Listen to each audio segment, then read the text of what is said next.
A worker at a flower shop under the thumb of his boss discovers an unusual plant with a taste for human blood that attracts attention the larger it grows. In the Roger Corman 1960 non-musical version of The Little Shop of Horrors. And that's the movie we're dusting off this week on Movie Bones.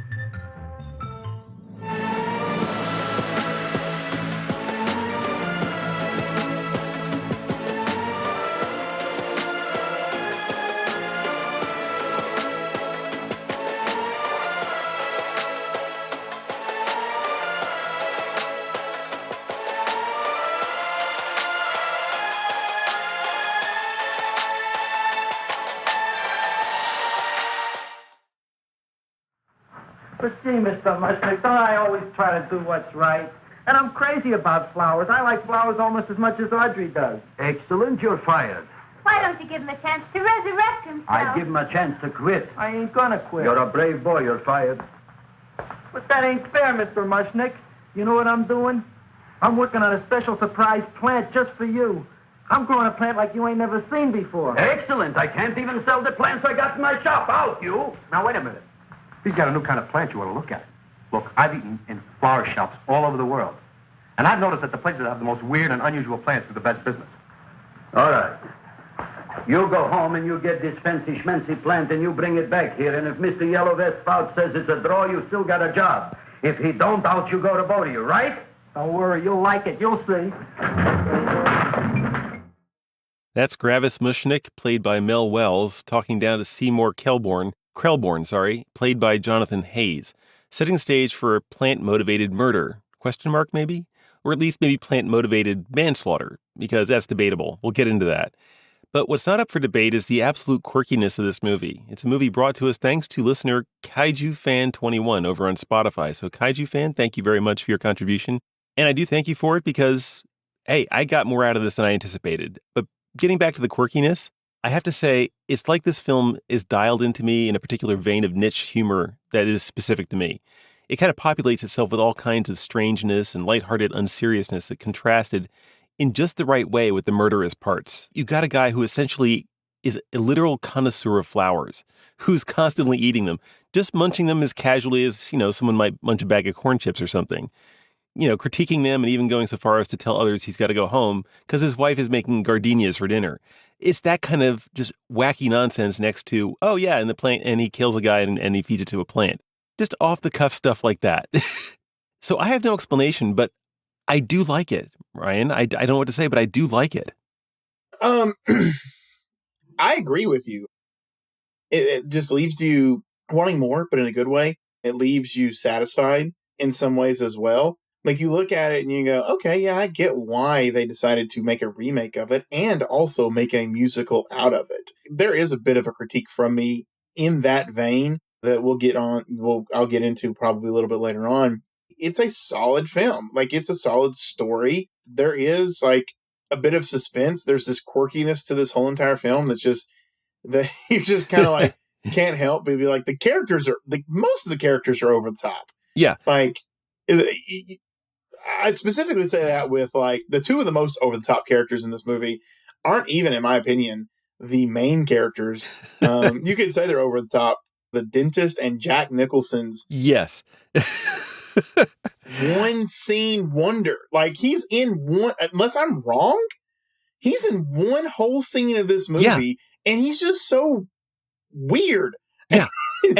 and that's there's so much I have to say about that, because in All at Once, in a movie that already kind of surprised me, in a movie that I knew Jack Nicholson was in, even amongst a cast of oddballs, you can see why he was the standout oddball, even though he only had one scene. And of all the people in the movie, he's the only one that has a real, what you would call a big career after this. It's because it's like, I think I know why. It's like you can see it in this movie why Jack Nicholson would go on to become a star. Although it does at the same time make me kind of regret he didn't have more comedy bits. You know what I'm saying? Because he had me on the floor. Yeah. His character is Wilberforce. That's his name. He is a masochist par excellence. Yes. And he's a funeral director. Basically, he's an embalmer. And he is weirdly like a masochist. And he comes to the dentist. Now, there's a whole situation going on with the dentist, but the dentist in this movie is a sadist.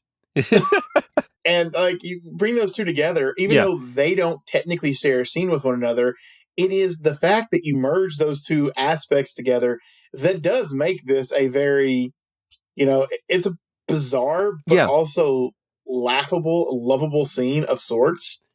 Do you remember, have you seen the musical? It's been a long time since I've seen the musical, but I have seen the musical. It's what the musical does is that it takes, because it's like, and what you just said made me think of this, because there is this thing, is that what if you took a sadist who's a dentist and paired him up with a masochist who's the patient, and it's like, and they don't make them meet, although the idea is so fresh and ripe for potential, that, and they just kind of don't get there. They don't meet them together. It's still funny. It's still hilarious. What is there is still watchworthy by a good deal. But what the makers of the musical realize is that if you just push these two together, in the musical, you have Steve Martin as the sadist dentist, who is also, by the way, the boyfriend of, the love interest for Seymour. And you have Bill Murray playing the masochist patient. And that's the thing, is like, and the masochist comes in, and he's like, and the sadist can't get any pleasure from what he's doing because the masochist is enjoying it too much. And he tells him to get out. I will say that's what the musical does have over this. I would give another rating higher, and I'll tell you guys what the rating is later for this movie, but I give an extra rating higher for, the Little Shop of Horrors, the musical, later on, because of those things. This is the first Roger Corman film that I can think I've seen that he actually gets a whole coherent plot. And it's tightly told. There's some flab here and there. Some scenes sag a bit, I think, but it's very few. The majority of them have enough there that you're always entertained. But it's an actual whole story by Roger Corman. And it's like, wow, that's one of the biggest surprises for me, is that. The only place that I feel like it really fell flat in this movie was like the introduction of the detectives in this movie. Like they just don't really do a whole bunch, and then when it's there, it's interesting. It's just it doesn't really. There's not a lot of it happening in this movie, and you know why they're there. Like that you've got dead bodies stacked upon each other. Now, not literally, but you've got people missing, you've got people dead, and they're trying to find it. But this is not a very long movie, and because it's not a very long movie, you're doing certain things rather quickly while also making, obviously, the majority of your runtime focused on Seymour and Audrey, and then all the characters that are really affected or that are really a part of that story. Yeah. That was my real biggest critique of this film, was like, I wanted to see more of that part, because like the dialogue they had for that was good. You had like a voiceover type of thing that was good. Like you could almost make an argument like, was that supposed to be a main character at one point? Part of that is because I really like that kind of stuff, like the noir elements of that. And two, I just thought that was interesting. And one of my first notes is that it does feel like, they were trying to lean into some noir aspect of it. And it's like, that would be very different from the musical later. And it's like, but it's practically, like you said, not even much of a thread at all. There's nothing that really comes out of it. And the cops are there just more for comic relief in a movie full of already comic performances. I don't think it hindered it for me as much as it did for you. I mean, first of all, Fink and Stooley are the names of the cops, both names for basically rats who turn in, someone who turns code. I know that sounds weird, but like this movie is released in the 60s, but it feels like a early 50s movie. I don't know why that is the case. I'm not joking. If you had said this is late 40s, early 50s movie, I would have gone, yeah, I agree with that. I'm sure. Like I would not have questioned it. Like I said, it works really well as a comedy. There's a lot of stuff. It's very slapstick comedy too. And it does that very well. But I just could not help but think about like the characters. A couple episodes ago, I talked about Sorry, Wrong Number. If you're really good at what you're doing and you make me think about a character, whether I hate that character or like that character, I don't say that that's bad acting. I say that that's just, you've done a good job of portraying that character. So here we have Seymour. That's the person. That's really that's the linchpin to all this whole entire thing. Here you have Seymour, and I'm going to be honest with you. I don't know if you felt the same way I felt, but as a character, and I want to make this very clear once more time to our audience, it's a character, not the actor that was doing this. But as a character, he is just the worst person. The movie tries to make sure that he keeps his innocence because everything that he does is accidental, even though it's like completely. He's having a duel with the dentist in the dentist's office, and somehow he accidentally kills the dentist with what? I am not sure. But it's clear that it's supposed to be an accident.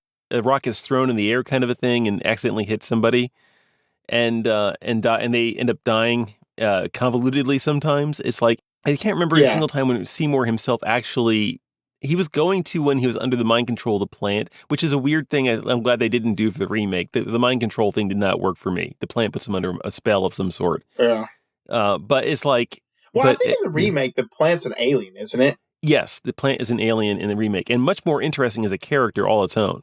Yeah, because it actually is a character. Like, the plant in of itself, it's a force. It's not like a character. Like, its only lines in this movie are feed me. In the musical they actually Seymour and the plant actually have full long conversations, and that, which again makes it much more of a interesting character and a tempter too. That's one of the things I really like about the musical. Yes. Is that they make the plant into a tempter of greed. It's manipulative.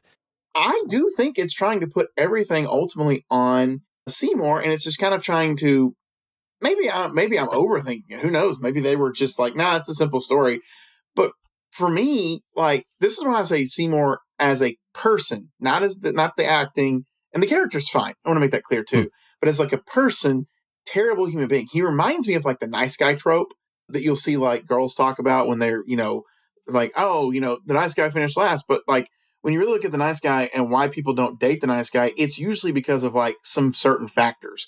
And it has nothing to do with like, the way they look, the way they dress, who they are. It has to do oftentimes with their attitude. Mm-hmm. Their attitude being, oh, I deserve this, or things should go my way. He doesn't like crash out like that. But I will say this, he doesn't really go out of his way to try to solve the problem in another way. Yeah. And I do think that's a problem, again, for the character itself. And it ultimately allows him and pushes him to doing this accidental killing stuff. But like, in my opinion too, I look at it and I go, yeah, but that's still murder. Like, you still murdered that first person. Well, you hit him with a rock. I would be forgiving. I would be most forgiving of the purse guy just because he was drunk, for starters. He did hit him with a rock. Was he drunk? Yeah, I think he was drunk. When he hit him with the rock, I think he was aiming at something else, and the guy popped up at the last second, and the rock hit him. Yes, that was exactly what happened. So he pops up, he gets hit, and the guy stumbles into a train. Okay, yeah. Which, by the way, just offhanded note here, there would have probably been nothing left of that body. Oh, yeah. After getting hit with a train like that. This is a freight train. We're not talking like your random standard, no. This thing in the movie itself is like an actual freight train. Yeah. But again, beside the point, and, this neither here nor there because it's a movie and it's doing what it's doing. But like, he still is like, oh, okay, I'll take it to feed. And it's like, dude, that's morally wrong. Yeah. And then, the dentist is a horrible person. I won't lie. I mean, we've already established that. But again, it's like you didn't have to get into that weird fight with the dentist. And then the most innocent person, obviously, at least in my opinion, was obviously was she a hooker? Yeah, she was a hooker. Okay, I didn't know exactly what she was, but, still doesn't deserve what happened to her and everything. And that just, again, like what this movie does a very good job of is you presented Seymour, you're kind of meant to root for him, obviously. Mm-hmm. But when you peel back the curtain, you're like, dude, you're a terrible person. And that's one of the things that I love about this movie as well. Everybody in this movie is a terrible person. Yeah. Like, save for a few people. I don't know if I would consider Audrey, our female lead, a terrible person, but just about every single person in this movie, and the cops too, are just terrible people. And the themes, like, it makes the themes come out. It makes them pop a little bit more. Because in my notes, I talk about, this movie has themes of people being corrupted by greed, people being corrupted by power. And I just absolutely love that. I've got a couple more. Like, there was a couple more themes that I thought about as well. I mean, themes of greed, abuse of power, abuse of substances. That's actually a big part of this movie, believe it or not. And then abuse of morality. All of these things actually drive the story forward, and you get that, I think good chunks of time for a very short movie, seeing how all of those things can corrupt us and can make us do terrible things and be terrible people. That is one of the themes I think that the musical actually brings more to the forefront. If I had a problem with the musical, it chooses to go a way where it's like, yes, Seymour does repent of what he does, because in the musical he's much more complicit. Yes, he's got the ulterior motive of trying to protect the girl that he loves, but he's doing it in the worst way possible, and he's constantly being told by the devil on his shoulder, that this is what you need to do. This is what you need to do. And then finally, he does come to grips with it, and he tries, and he kills the plant. And then my only problem is that then he gets to go pretty much off to paradise, to live off with his girlfriend in the place that they were dreaming to go out. Yes, happy ending. In that movie, they filmed a alternate ending. He confronts Audrey too, the plant, and he dies in the attempt, but the plant succeeds and he takes over the world. It's like, can we do like a middle road? It's like where Seymour realizes his problem, he defeats the plant, but he's killed in the process. So it's like, so that you get kind of moral balancing there, I don't think any version has completely figured that out yet, although it's like that would be my one tweak. And it is important because it only has to do with the resolution. At least it makes the attempt to try to make Seymour realize the error of his ways in a way that, this movie never gets around to doing. So I will say that for it. And it's much more focused. The only thing I want to tell people that haven't watched this movie yet, we're probably very much heavily into spoiler territory here. So if you don't want to know the absolute ending of this movie, I would probably go ahead and pause now, go watch the movie, and then come back and finish off where we are and everything. But saying that, I will say this too. When the flowers on it bloom. Oh, yeah. That was different than anything before. Yeah, that was, yeah. Yeah.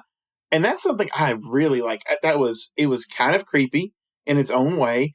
It was just, okay, folks, I'm going to tell you exactly what happens. So again, there's the flowers of the plant have bloomed, and the bloom is every single face that it's eaten.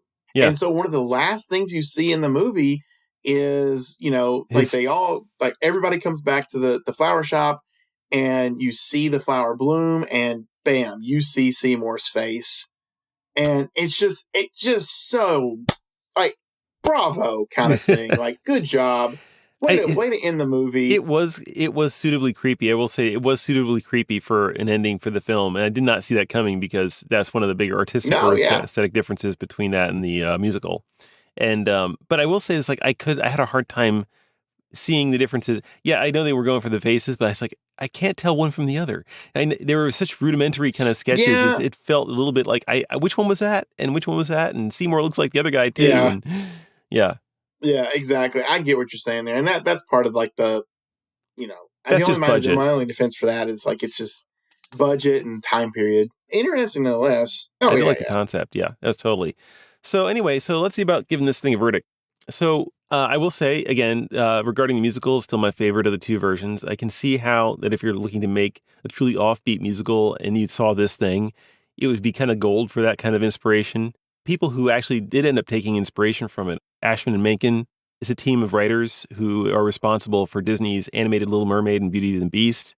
I think one of them went on to do the movie Enchanted, the music for that too. So they know their musicals very well. And then you also had, of course, the director, Frank Oz, who is the one who voiced Yoda, but also has, became a pretty well-respected director on his own right. So you had Dirty Rotten Scoundrels and What About Bob and movies like Bowfinger. And so you have some really talented people, and they had an A-list cast too. You had Rick Moranis and Steve Martin. They put a whole A-list team of writers, the director, and in the cast together for that. And so it's no surprise that that's still my favorite of the two. But that said, I can see all the inspiration that they took from this. I can't see them taking any other Roger Corman film and doing something like that with it. The ending was a bit drawn out. The chase scene especially. Not every scene is consistently funny when it is at its best. The lulls are the exception rather than the rule there. So, and not in the so bad is good way either. This is intentionally funny. That's something else I just didn't expect to get from this. There will be no nuking the fridge on this movie, and that's its own shocker too. the actors here are also better than most in a Corman film. And even though most of them don't go on to do many other things, I think I recognize one other face besides Jack Nicholson. But that was, and I still can't place his name. Being the best Roger Corman film is a very low bar to clear, but it still had cleared it by a lot more than it should. This is an unqualified in the museum for me, and also maybe even halfway to trust me. I'm halfway to trust me between the two. So I love the oddball characters. I love the way the whole cast feels committed to the bit. And my favorite still is the flower eating guy, the dentist and Seymour's hypochondriac mother. Each had a layer of this casually consistent variation on their one-note characterizations in ways that kept it fresh. Yeah. And that was me personally. My wife and I watched it together. We had very different reactions. She hated the movie. So it could also be that this has to hit your particular funny bone. But it's not some high watermark in comedy, but it's definitely worth noting. This is in a museum to trust me. Okay. So like you already said, this is a surprisingly solid film. Did I think it was going to hold up watching it? I always go into it trying to give for most movies, I say that because, spoiler, I'm going to say something about a movie that we're about to watch a little bit. But this to me was a surprisingly solid film. One of my biggest critiques is I do think it could have benefited from a longer runtime and fleshed out characters and plot.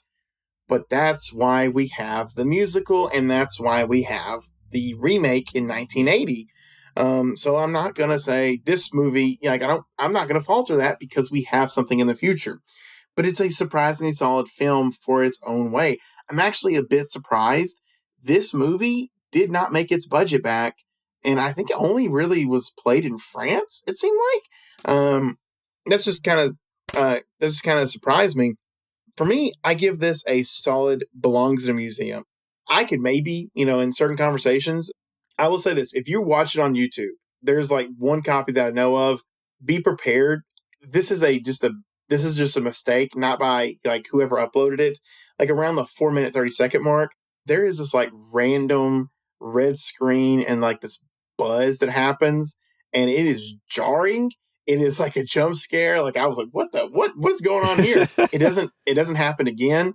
The rest of the movie, I looked at the comments. The comments were like, "Bud, you okay?" Talking to the person that uploaded it. To just kind of prepare yourselves for that. Okay. But again, I go watch this film. It's a good film. Yeah. You're gonna have a good time. It's not very long either. So it's worth that. Yeah. It's worth it. So go watch it. Belongs in a museum. I will say that as much as I did like it, and I will be watching again on its own, it does find its best place as a companion piece to, like you said, the 1980 musical. If you watch them as companion pieces to each other, that's like the best way I can think to enjoy this as a companion piece. And also in reverse, too, that the 1980 musical also works best as a companion piece to this inspiration. They kind of mutually feed off each other, and I love that about it, too. At this time, we like to remind the listening audience out there that if you're having a good time with Ryan and me, dusting off these old movies and just, relishing the celluloid treasure that we're able to find from time to time, kind of like this, then please do like and subscribe and comment. And of course, follow us on your podcast purveyor of choice. Tell us whatever you think we got wrong, because we're not perfect. And let us know on any titles that we have missed, so far, and, are in the time frame of anything before 1975 and free on Tubi or some similarly free platform, because this adventure comes with no strings attached. And we have another film on our journey next week, Ryan. I have no idea what this is going to be like. I am completely at the mercy of this film. I'm putting my hands in some foreign film from Finland, I think, is it? Yeah, it's the audio language is definitely Finnish. Okay. Tell us about it. Okay, so this is the movie we've got going on next week, folks. And boy, I don't want to go ahead and say nuke the fridge, but there is some part of me that's like, look, we're going to watch this movie. I'm not against watching this movie because I kind of picked this movie out just on a whim. I'm hoping it's going to be a nuke the fridge. Like, I was making a joke about it earlier and saying, like, what if it's one of those things where we just can't recommend it enough? That would be funny. Here's what Tubi says about this movie. A frustrated young Lapland wife shapeshifts into a bloodthirsty white reindeer with an insatiable appetite for the local herdsman. Now, this movie came out in 1952. It is also not a very long movie, so it's 1 hour and 8 minutes. Okay, this is where I'm going to have a problem here. The cast I am going to do my darndest to just try to say the first person's name, because I'm going to be here all day if I try to say everybody else's name. I'm going to say it's Mirami. I think the J is silent. Kusomanin. Again, we're talking like some names that I'm not going to be able to pronounce. But I will say the director is Eric Blomberg or Bloomberg, maybe. I'm going to encourage you to go look up the cast name. I don't want to butcher their names, especially when you've got people that probably are not in this world anymore, for the most part. But next week's film is The White Reindeer. The White Reindeer, yeah. So, yeah. And it just makes me think of like what would someone who's like a modern film director do? I almost imagine someone like taking like a Sharknado approach to it. It's that kind of like a woman shapeshifts into a bloodthirsty reindeer. That sounds like schlock territory. If someone if you wait about 25 to 30 years after this film, and someone sees the concept, it's like, I'm going to make that movie. It's going to have schlocktacular written all over it. It's going to be in the back section of the movie, of the video rental store, if you guys remember those, where it's like where they keep the stuff that the kids aren't supposed to see, because it's got one of those covers that'll give you nightmares probably. Or yeah, it'll have stuff like that. So anyway, I doubt it's going to be that. It's made in the 1950s. I can't dare speculate beyond it. I don't think it's going to be schlock territory, but I'm going into this completely blind. I will see what I see. And so will you guys if you follow us. And the great thing about this podcast, folks, is that if you listen, and when you have movies like this, we've had several short ones in a row or lately. If you tune into some of these episodes, you can watch the movie and listen to the episode in less time than it takes to watch an actual standard movie. Isn't that great? There you go. There's your value, folks. So do that. Please do join us for that.